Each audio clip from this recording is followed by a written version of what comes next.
ചേട്ടാ, UB group chairman Vijay Mallya അദ്ദേഹം ശബരിമലയിലേക്ക് ഏതാണ്ട് 30 കിലോ സ്വർണം സമർപ്പിച്ചാണ് അവിടെ സ്വർണം പാകിയത് എന്നാണ് അന്നത്തെ രേഖകൾ സൂചിപ്പിക്കുന്നത്.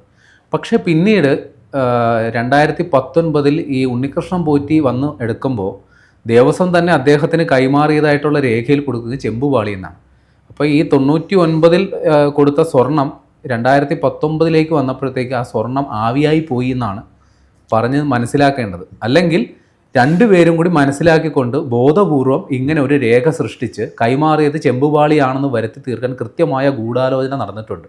ഇപ്പം ചോദ്യം ഇത്രയുള്ള അവരെന്ത് ഗൂഢാലോചന നടത്തിക്കോട്ടെ, എന്ത് തട്ടിപ്പ് നടത്തിക്കോട്ടെ, ഈ വിജയ് മല്യ അയ്യപ്പന് സമർപ്പിച്ച ആ 30 കിലോളം വരുന്ന സ്വർണം തനി തങ്കമാണെന്നും പറയുന്നു.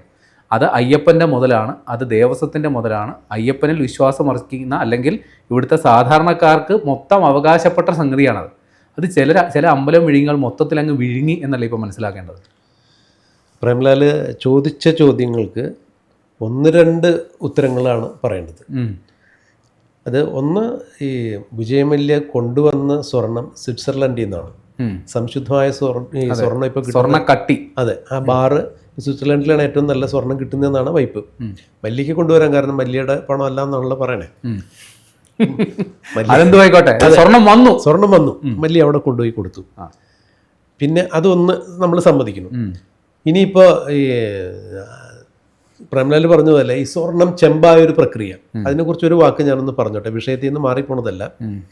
ഈ ശബരിമലയിൽ ആഗോള അയ്യപ്പ സംഗമം നടന്നു കഴിഞ്ഞപ്പോൾ കസേരയിൽ ആളില്ലാത്തത് അവർ വാനിഷ് ചെയ്തത് AI വിദ്യ വഴിയാണ് എന്ന് പറഞ്ഞു. നമ്മുടെ സ്റ്റുഡിയോയിൽ പോലും നമ്മുടെ എഡിറ്റേഴ്സ് ഒന്നും അവർ ഉപയോഗിച്ചിട്ടില്ല. അതെ, ഞങ്ങൾ പണ്ടേ ഇത് പറഞ്ഞിരുന്നു. ഇത് മറ്റേ എന്താണ് തലച്ചോറ് തിന്നുന്ന ബഗനാണെന്ന് അന്നേ ഇത് നിരോധിച്ചിരുന്നെങ്കിൽ പ്രശ്നമില്ലായിരുന്നു.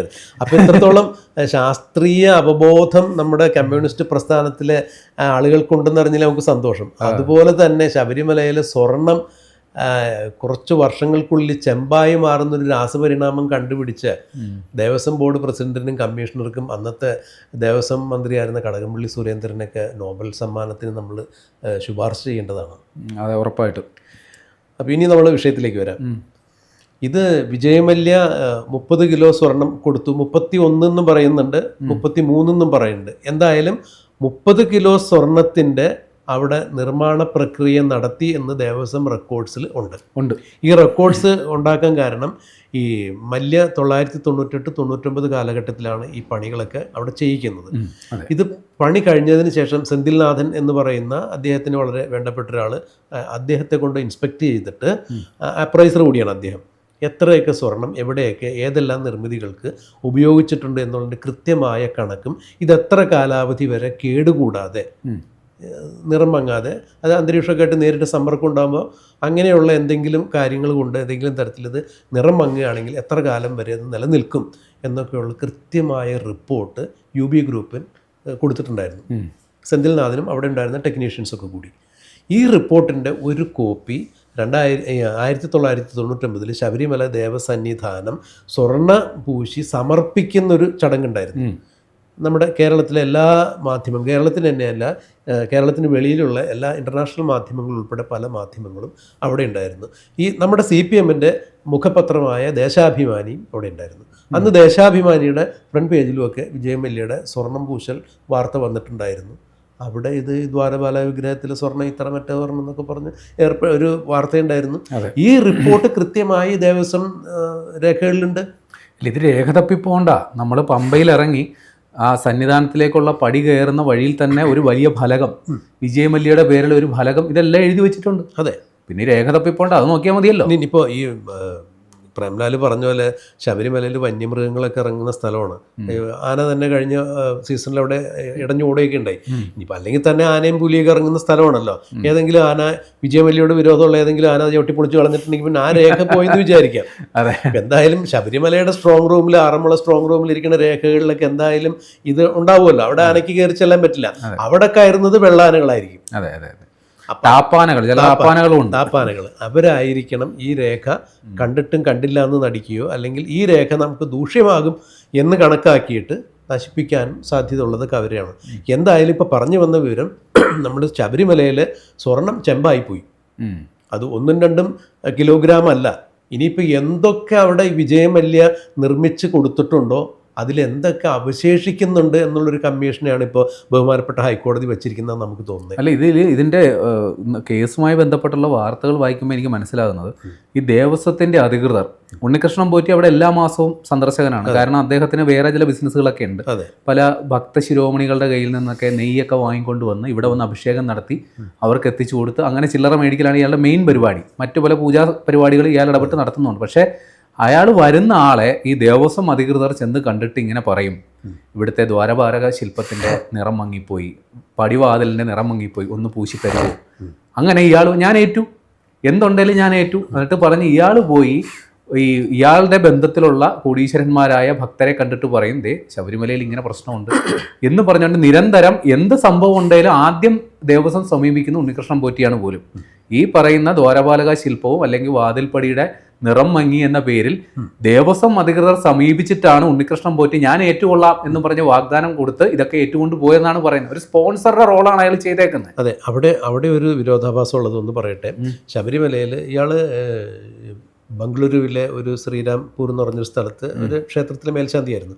അവിടെ നിന്ന് ശബരിമലയിലെ ഒരു മേൽശാന്തിയുടെ കൈക്കാരനായിട്ട് കീഴ്ശാന്തിയായിട്ട് വരുന്ന ആളാണ്. അവിടെ മുതലാണ് ഇയാൾ ശബരിമലയായിട്ട് ബന്ധം സ്ഥാപിക്കുന്നത്.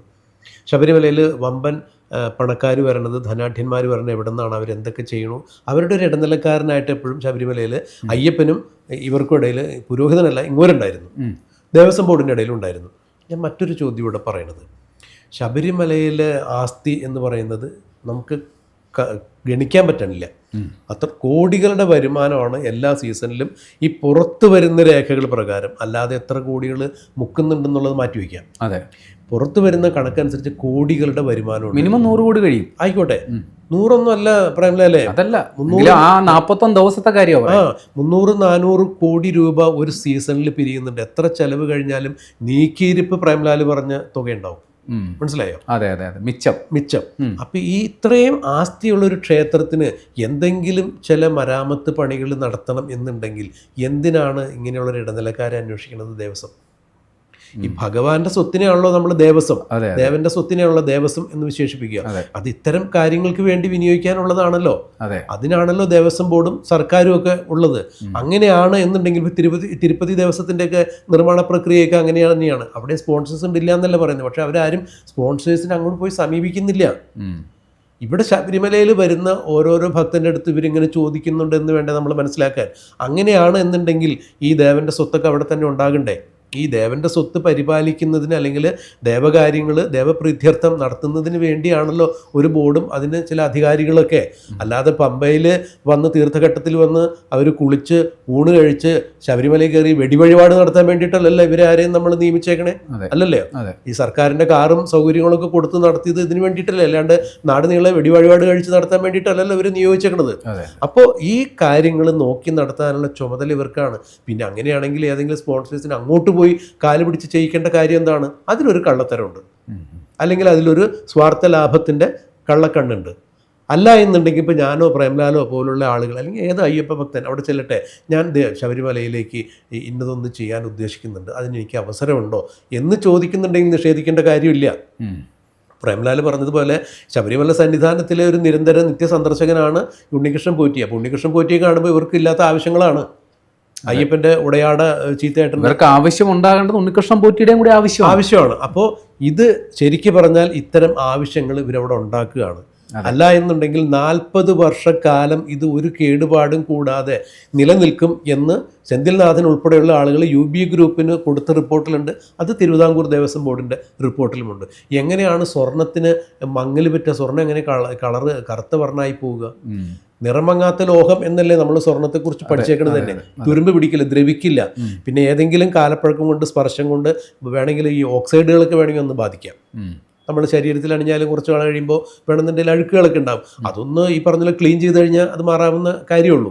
അപ്പം ഇത് വീണ്ടും തിളക്കം കൂട്ടാൻ വേണ്ടി മുക്കി കൊണ്ടുവരുന്നു എന്നൊക്കെ പറയുമ്പോൾ അതും ഈ സ്വാഭാവികമായ കാലാവധി കഴിയുന്നതിന് മുമ്പ് 2019 ഇത് കൊണ്ടുപോയി എന്നാണ് പറയുന്നത്. ആദ്യമായിട്ട് 1999 മുതൽ 19 വരെയുള്ള കാലഘട്ടം കണക്കിലെടുക്കും കേവലം 20 വർഷമാണ്. 40 വർഷത്തെ ഗ്യാരണ്ടി ഇതിന് പറഞ്ഞിട്ടുള്ളതാണ്. അപ്പോൾ ആ ഗ്യാരണ്ടിയിലും വലിയ ഗ്യാരണ്ടിയറാണ് ആര്? ഉണ്ണികൃഷ്ണൻ പോറ്റി. ആരെ സംബന്ധിച്ചിടത്തോളം? ശബരിമല ദേവസ്വത്തെ സംബന്ധിച്ചിടത്തോളം. എന്തിനു വേണ്ടി? വിഴുങ്ങാൻ അല്ലേ? അത് തന്നെ. അപ്പോൾ ഇത് നേരെ കിടക്കുന്ന ഒരു കാര്യമാണ്.